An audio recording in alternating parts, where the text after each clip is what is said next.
Hello again everyone and welcome to another video. This time we're going to be looking at Spurn Military Railway, which was a railway line on the East Riding of Yorkshire, England. It extended for 3 3/4 miles, connecting Kilnsea and Spurn to the Humber estuary.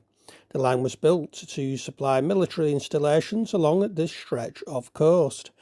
Spurn is a narrow spit of land which protrudes south and south-westwards from the eastern edge of Yorkshire into the Humber estuary. It is shifting and unstable, being mostly composed of sand and shingle. Spurn had been militarised in 1805 during the Napoleonic Wars. When the First World War was declared, the number of military personnel at Spurn increased greatly overnight.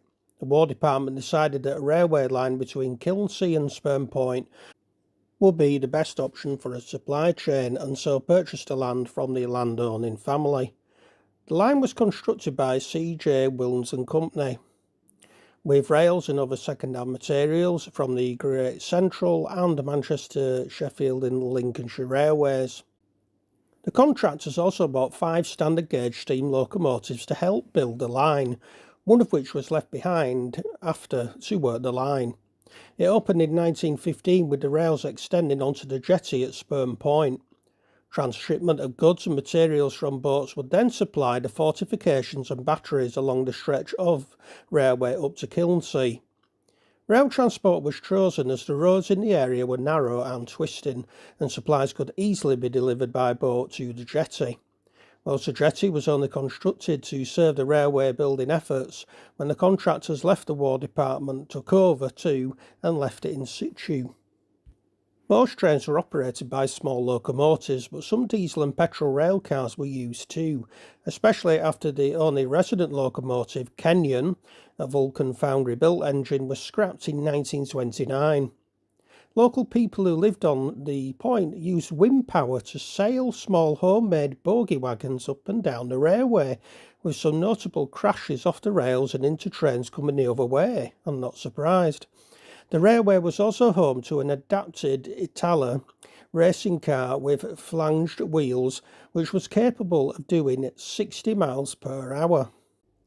The line on occasion transported guns, with at least one incident when the train broke down at the narrowest point and the train was buffeted by the Humber on one side and the North Sea on the other.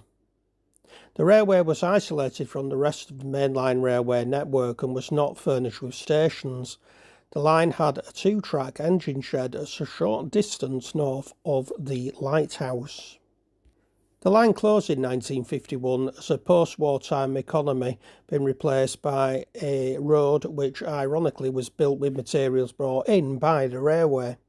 Spurn Head was also demilitarised in stages between 1956 and 1959, though many Cold War features were still in existence further up the coast. Apart from some small sections of rail sunk into the tarmac and concrete, very little is left to show that this railway ever existed. The small sections, with rails embedded into them, misaligned with the storms that batter the headland. This is what makes the remains of the railway look as if it was heading straight into the water. Materials from the former road in the washover area, military and residential buildings, and the railway are placed across parts of Spurn Head. These are used to reinforce parts around the washover section. And there we go folks, there is the end of the video on the Spurn Military Railway. I do hope you have enjoyed it. If you have, please give it a like, give it a share, and subscribe should you wish. Also click on the notification button to never miss a video, and thank you so much for your support when watching my video. And until the next video, take care of yourselves and goodbye for now.